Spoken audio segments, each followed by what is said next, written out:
Сегодня здесь представлена выставка кружка рисования, который организован на базе молодежной общественной организации «Арслан» в городе Бахчисарай, и я непосредственно руководитель этого кружка. Выставка называется «Маленькие художники больших картин». И в основном это пейзажи Крыма. Я стараюсь брать какие-то узнаваемые места Крымского полуострова. Обязательно мы проходим темы, которые связаны с крымско-татарской культурой.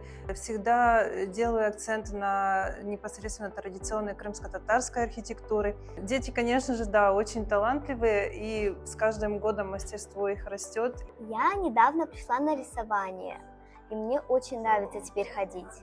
Вот мои две картины. Я их очень старательно пыталась рисовать. У меня тут на них две горы. Это я рисовала сангины, а это цветными карандашами. Это мои 4 рисунка. Я всегда очень красиво рисовала.